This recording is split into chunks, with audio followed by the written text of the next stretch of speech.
You already earning 200. May kapangalan yung Danum na water refilling station. Kaya dinagdagan namin ng doktor since doktor naman si Michelle. Kaya nag-batch naman, Dr. Danum. Kaya yun ang ano niya. Ang ganda ng pangalan, Dr. Danum. So parang ang dating sa akin ng pag narinig ko yung Dr. Danum parang parang pinag-aralan ng matindi yung tubig no. Parang kumbaga sa Watermax, parang dinadissect yung tubig. Dito naman sa water refilling station na to, parang talagang true state of the art, parang pinag-aralang maigi, and then it came out na maging Dr. Danum. Alam mo Sir Christian, nung in-upload ko yung videos mo na Danum Doctor sa YouTube channel, ang daming viewers natin, trending tayo actually. Maraming na-inspired doon sa building na video mo. Natuwa sila, sabi mo 250,000 yung building constructions mo dito. At ang ganda ng feedback sa atin. So, thumbs up doon sa'yo, sir. Salute. Ngayon, sir, tanong ko lang, gusto ko lang malaman, para malaman ng mga viewers natin, ano ba yung dating pinagkakaabalahan mo before ka mapasok sa water refilling station business? Bale, isa akong OFW. Bale, nagtatrabaho ako sa barko. And yun, ang ano ko kasi, ang usual na routine ng isang OFW, pag-iipon, uuwi, gagastos, pag naubos, sasakay na naman. Paulit-ulit na yung circulation ng buhay. Kaya naisip namin ni Michelle na baguhin yung sistema na ganun na para balang araw makatikil din sa ganong sitwasyon. Kaya naisip namin yung business na water refilling station through sa mga advertisement din ni Sir Alfred sa Watermax na napakaganda ng mga reviews. Kaya nagsubok kami na mag-water refilling business. So, sa experience mo pala, Sir Christian, ang nangyayari sa routine ng buhay mo is magkikita ka ng pera, tapos pag-uwi, ubos na naman. Ubos. Parang ganon. So, parang ang nangyayari, hindi nakakaipon masyado. Yung walang balik yung pera na nilalabas mo. Walang maubos lang. Kung halimbawa, bibili ka ng magpapatayo ka ng ganito, bibili ka ng ganito, maubos para ipalabas. Walang income na bumabalik. So, ang isang OFW ba, pag umuwi ng Pilipinas, syempre ikaw, OFW ka, wala ka ng source of income. Wala na. So, ibig sabihin, ang nangyayari pala ay yung perang inipon mo sa abroad, nauubos lang po. Nauubos lang. Nauubos lang. Sa mga projects, sa mga binibili pang araw-araw, yan. Ganun pala ang At least maganda yung idea mo, at least maging inspirasyon ka sa mga kababayan natin na OFW o nasa abroad na pwede rin silang mag-invest. Kahit sa anumang paraang negosyo, kung water refilling station man, or laundry, or kahit anong ibang business, basta ang importante pala, meron kang daily income na pumapasok. May bumabalik sa nilalabas mo. Ayun. So, ganun pala ang isang magandang investment. Ang tawag doon is investment. Oo, sir. Tapos, sir, if you don't mind, magkano kinikita mo abroad? Ang kinikita ko abroad, sir, is about $4,000 US. 4,000. 4,000. So, mga sa peso, nasa 200. Almost 200. 200,000 pesos. Ayan. Bakit mo naman naisipan, sir, na ang laki ng kinikita mo sa abroad, 200,000 per month na yun, bakit mo naisipan na magnegosyo na lang dito sa Pilipinas? Ang ganda-ganda ng trabaho mo. Kasi isang never-ending na kwentuhan sa barko. Yung pag nasa barko ka, magninegosyo. Gusto magnegosyo, lalo na kapag masama yung panahon. Pag maalon, hindi ka makapagtrabaho ng maayos. Panay ang kwentuhan namin lahat sa barko, magninegosyo ako. Hanggang sa pag bumabalik ng Pilipinas, hindi natutupad, hindi nangyayari. Kaya para maiba naman, ako talagang gusto ko talaga na matigil na nga yung routine na sasampa, ipon, baba, ubos, sampa ulit. Kaya naisipan namin na mag-business at water refilling station. So, ibig sabihin pala, Sir Christian, naging routine para sa barko pala Ngayon ko lang nalaman, no? Oo, sir. Never ending pala yung kwentuhan na pag-uwi, maging negosyo. Oo, sir. Pero, Sir Christian, kasi according sa mga ibang mga seaman na meet ko, mga tumanda na sa barko, wala pa rin negosyo. Totoo yun, sir. Totoo yun. Kamusta naman? Anong masasabi mo doon? Hindi naman wala naman akong negative na, wala akong ibang ano sa mga seaman. Kaso nga lang, ang medyo karamihan, if not all, ano talaga, magastos. Yung maluho kumbaga. Kaya, or pinagsasabay-sabay yung mga projects. Kaya, pag nasa Pilipinas naman sila, wala naman silang income wala naman silang business. Yung mga walang business lang. Kasi marami rin namang seaman na may businesses din. Pero mostly, ganun ang nangyayari. Yung routine na kikita, maubos. Kasi wala silang If you don't mind, ang pagiging seaman ba, kailangan ba talaga malakas ang pangangatawan mo palagi? Oo, sir, kasi annual ang niyan, ang medical at Paano kung nagkaroon ng disgrasya halimbawa? Yan ang problema ngayon. May mga naman sir, may mga insurances naman, maraming insurances. Kaso syempre hihintayin mo pa bang may mangyari sa iyo bago ka mag-isip na magnegosyo. So yun pala yung so may risk din pala. May risk din, sir. Saka kamusta naman, sir? Siyempre nasa barko ka. Kamusta naman? Di ka ba na-homesick? Isa yan sa number 1 na kalaban din pag nasa barko ka, pag na-homesick ka. Lalo pag yung mga kumpanya na tumatagal ng halos 1 taon yung kontrata, mahirap din kasing trabaho sa barko. Mahirap talaga. Lalo andyan yung physical, mental. May mga nagpapakamatay pa nga dahil sa Homesick. Stress, homesick siguro, mga ganyan. Tsaka mental health na rin dahil naapektuhan yung mental health mo dahil pagod ka na, may problema ka pa sa Pilipinas. Ayun, hanggang sa nagbe-breakdown yung isang seaman o OFW, na iisipan niya minsan na magpakamatay o dahil sa problema. Ang tindi pala ng ng kalagayan ng mga seaman, no. Actually, ngayon ko lang narinig yung mga ganyang information, nabibigla ako. Anyway, dahil sa stress, parang yun na. Sa stress. Walang makausap, parang gano'n. O baka si Mrs. o Yan, isa yan. Yung mga sa mga love life nila, sa mga So, common problem mga ganun. Lalo long distance relationship, Lalo long distance. Hindi lang actually sa mga seaman, kundi sa lahat ng OFW in general. Ganyan ang siguradong nararamdaman nila. Common na pangyayari ang long distance relationship. Ayun ang ibig mong sabihin. Oo, sir. Okay. Sir Christian, ano ba yung nag-motivate sa'yo, sir? Kasi based on my interview sa'yo dati, you already earning 200,000 per month abroad. Yes, sir. OFW. 200,000. Para sa akin, ang parang ko dyan, ang bigat iwanan ng 200,000 na earnings. Yes, sir. No? Ang bigat iwanan. Pero I think meron kang mas mabigat na dahilan para iwanan mo yon at ipagpalit yung simpleng negosyo rito sa Pilipinas. Gusto kong malaman kung ano yung nag-push sa'yo na magnegosyo na lang dito sa Pilipinas. Okay, sir. Bale, yun nga, okay yung kinikita ko sa abroad.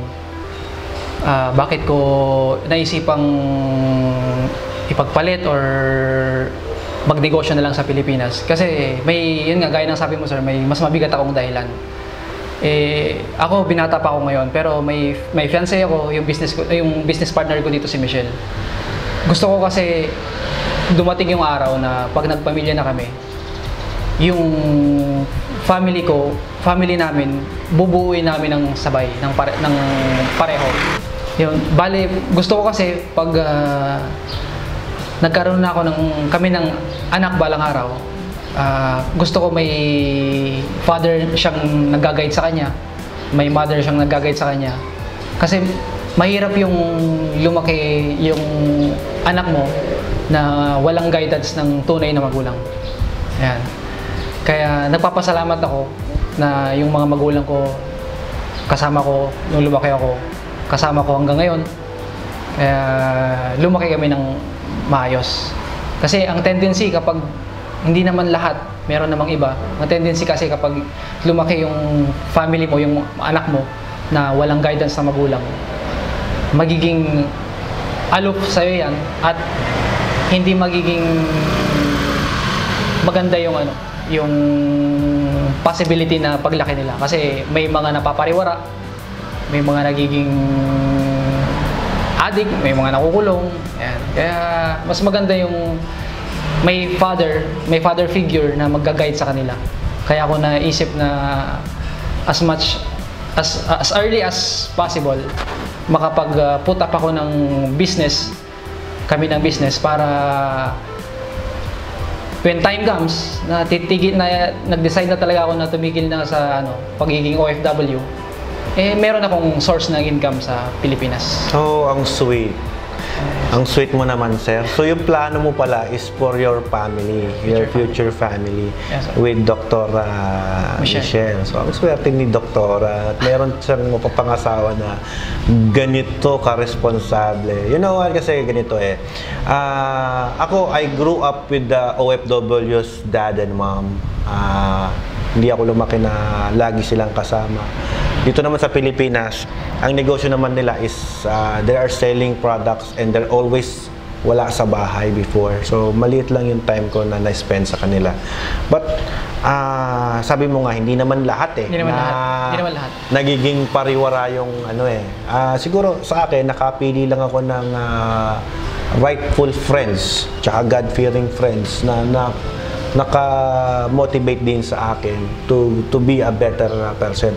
Pero totoo yung sinabi mo, karamihan ng mga kabataan na walang proper guidance ng magulang, talagang napapariwara. So parang ang mo pala, Sir Christian, is to create a better you. Yes, sir. Parang ganun pala, kapag ka maganda ang family bonding, you have always time to your kids, to your wife, and your next generation will be better than you. Yes. Do you agree with that? Yes, sir. So yun pala yung yung isang reason. So yun po ba, sir? Yun yung pinagpapalit mo sa 200,000 pesos? Oo, sir, kasi walang value ng pera na makapagpapalit sa family, sa pagbuo ng isang magandang family. Kinikilabutan ako, sir. Nararamdaman ko. Okay. So, bagay, yun. So, tama ka nun, sir, no? So, sa mga OFW, sir, meron po ba kayong message sa kanila, sir? Sa mga OFW na katulad ko, lalo na sa mga kabaro ko, mga seaman, alam ko naman na pag nasa barko tayo, nagkikwentuhan tayo sa kabina o sa crew mess, na magninegosyo tayo. Magninegosyo, ang dami nating naiisip na negosyo. Pero pag umuwi tayo ng Pilipinas, walang nangyayari. Nauubos lang. Kaya, maging firm kayo sa magiging desisyon nyo. Pag gusto nyo magnegosyo, ituloy nyo. Kasi, hindi yung puro kwentong barko lang. Kailangan gawin yung, gawin yung makatotohanan para makapag-start talaga kayo. Kasi, kung panay lang tayo kwento o panay lang tayo plano, walang mangyayari. Kahit small steps, magiging lang din yan balang araw. So yun, no? Commit. Decide. And success. So yun yung message mo. Ang ganda, yes, no? Sir.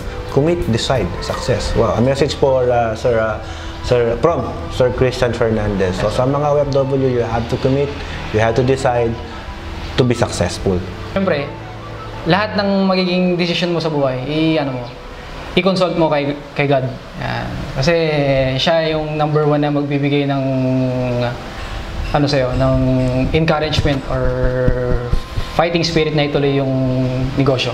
Alam mo, bro, feeling ko, no, lalo na sa mga seaman, ang problem kasi ganito nagtatrabaho sila for a long time sa barko. Pag uwi dito sa Pilipinas, hindi pa nila makakasama pamilya nila Oo, sir, totoo. Kasi magse-seminar yan. Training. Hindi mo Walang katapusan training. Totoo yan. So technically nangyayari, kaya sinasabi nila na pag seaman babaero, hindi totoo yun. Kasi ang nangyayari, sa Manila, they training hard para ma-promote kayo. Di ba sir. ganun ang nangyayari? Oo, sir. Okay, yung iba naman, ng mga kapitbahay na chismosa, may nag-iisipan, si mister mo may kabit na yan sa Manila. Hindi nila alam, nagte-training lang yung seaman. Kasi ang seaman talaga every daong yan, seminar ulit yan para tumaas ang rango. Yes, sir. So, ganun.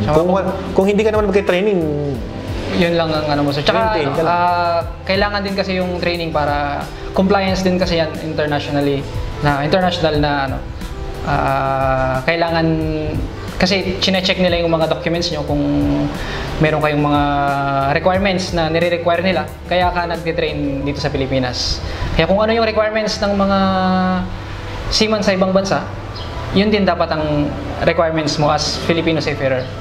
Yan. Kaya sobrang daming training yung ginagawa. doon ba sa training may safety precaution na inaandun for your hazard, ganun? Halos 90% safety talaga yung pinag-uusapan sa training. Kaya pala kailangan talaga mag-undergo sa training. Oo, sir, kasi yung barko alone, syempre yung owner ng barko, ayaw niyang mapabayaan yung business. Kasi ang barko, business din yan eh. Syempre, negosyante rin yung may-ari ng barko. Ang isang barko alone yung sinasakyan namin, it cost millions of dollars isang barko. Kaya ayaw din ng owner ng shipping, malugi sila. Syempre, kailangan yung mga workers nila, mga trabahador nila, kami yung mga trabahador nila na competent kami bago kami sumampa sa barko nila. Pag ba ang seaman, sir, wag naman sana, if may nangyari doon sa laot, sagot ba ng kumpanya yan? Oo, sir. Yun naman ang kagandahan din doon.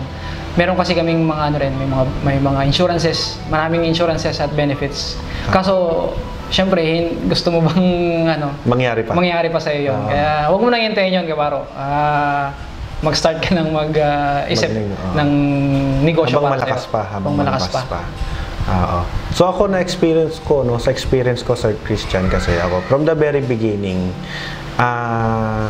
negosyo ko talaga tubig na eh. Yes, sir. Diyan na kami nag-start since 2009. Water refilling station pa lang ako noon. Pero dati nag-install na ako, pero wala akong negosyo. Noong 2010, doon ako nakapag-asawa with Chef Ella. Alam mo nangyari sa amin, whenever kaming naghiwalay, ibig sabihin nun, bro, from 2010 up to 2020, parang nagkadikit na ng bituka namin ni Ella eh. Siyempre talagang hindi kami naghihiwalay because yung trabaho ko, kasama ko siya. Ganoon din yung mga anak namin. Nag-install ako ng tubig, dala-dala ko yung anak ko dati. Bit-bit ko. Pero kumbaga, yung sabihin, parang ang water refilling station business is a form of business o isang negosyo na to make the family more closer. Tsaka isang advantage ng negosyong yan, hindi nagsasara kahit may pandemic. Umuulan, may customer. Umaaraw, may customer. So, tuloy-tuloy yung income. Yun ang kagandahan. Kumbaga, kahit sabihin mong maliit ang kita, pero ang importante na sabi mo hindi kayang bayaran, yung time na magkasama yung family mo. So, yun ang magandang message natin. Hindi mapapalitan yun talaga. Sir Christian, thank you sa mga sinare mo sa akin na mga inspirational message na para sa ating mga kababayan na nagkatrabaho ng matindi o mga bayani ng Pilipinas yan kasi nagpapasok sila ng dollar sa atin. So yan. So maraming salamat sa iyong inspirational message sa amin. Sir Christian, saan natin matatagpuan ang water refilling station na tinayo mo, sir? Bale, itong water refilling station na Dr. Danom na pinatayo namin ni Michelle, yung partner ko, ay located dito sa Lopez Street, papunta ng elementary school ng San Vicente, dito sa Alcala, Pangasinan. Sana tangkilikin niyo yung aming bagong water refilling station dahil maganda. Actually, napakaganda ng machine na in-install ng Watermax dito. At yung result nung test ng TDS o Total Dissolved Solids, bali yung water source na ginagamit ko ay galing sa deep well na in-install din ni Sir Alfred. Si Watermax din ang gumawa. Si Watermax din ang nag-install ng deep well. Sir Alfred, bale yung pinakita ng technician sa akin kahapon, yung result ng TDS, TDS meter, 00 ppm. Ano po ba yun, sir? Yun, yung 00 ppm TDS, yun ang tinatawag nating purity ng tubig. Na kung saan, pag 00 ppm ang tubig mo, tinatawag na natin yung distilled, pure water. So, wala siyang contaminants, walang bacteria, wala kahit anong minerals. Clean, pure drinking water. Parang, ang kagandahan sa'yo, bro, nakapag-produce tayo ng distilled water using reverse osmosis. Katumbas mo na ang Wilkins at Absolute niyan sa quality niyan. So, sa mga kababayan natin, ganyan kasarap o ganyan kalinis yung tubig ng Danum Doctor. So, itry nyo po. Bisitahin niyo po at tignan niyo po yung facility nila kung gaano kaganda. At lalo na, tignan po natin yung kanilang magiging serbisyo pagka sila ay nagbukas na. Makaka-assure kayo na ito ay malinis, garantisadong tubig ang ibebenta natin sa merkado. Package na. Package na. So, kumbaga, one-stop shop. So, from deep well, si Watermax ang gumawa. Tapos, pinatest namin yung deep well mo. It came out, ito yung machine na pwede sa'yo. Yes, sir. Ngayon, sir, ang output nito actually ay 0 ppm. So, kapag sinabi natin 0 ppm, parts per million yung ppm, which is ang katumbas ng 0 is parang yung mga kilalang branded na tubig sa labas. Kagaya ng magbanggit tayo ng products ng Coca-Cola, yung Wilkins, at yung Asian Brewery ng Absolute. So, katumbas mo na yon. So, ang kagandahan pa dyan sa tubig na ipinatayo mo dito is registered dyan sa FDA, Food and Drug Administration. Meron siyang Certificate of Product Registration sa Department of Health. Tapos, yun nga, since registered siya sa FDA, we ensure the quality of product na ibebenta ng Dr. Danum dito sa Alcala. So, yun ang isa sa pang-advantage niyan. Isa pa sa advantage ng water refilling station ito is yung German technology na ginamit ng Watermax Enterprises, yung antibacterial pipes and fittings. So, nakikita niyo po lahat, green lahat ang mga tubo, na meron po yan na antibacterial components na technology ng Germany. Coated po yan sa loob. So, yun po ang kagandahan ng mga ginamit dito. Tandaan po natin, ang butas po ng mga ginamit nating system dito ay 0.001 micron, which is 100 times more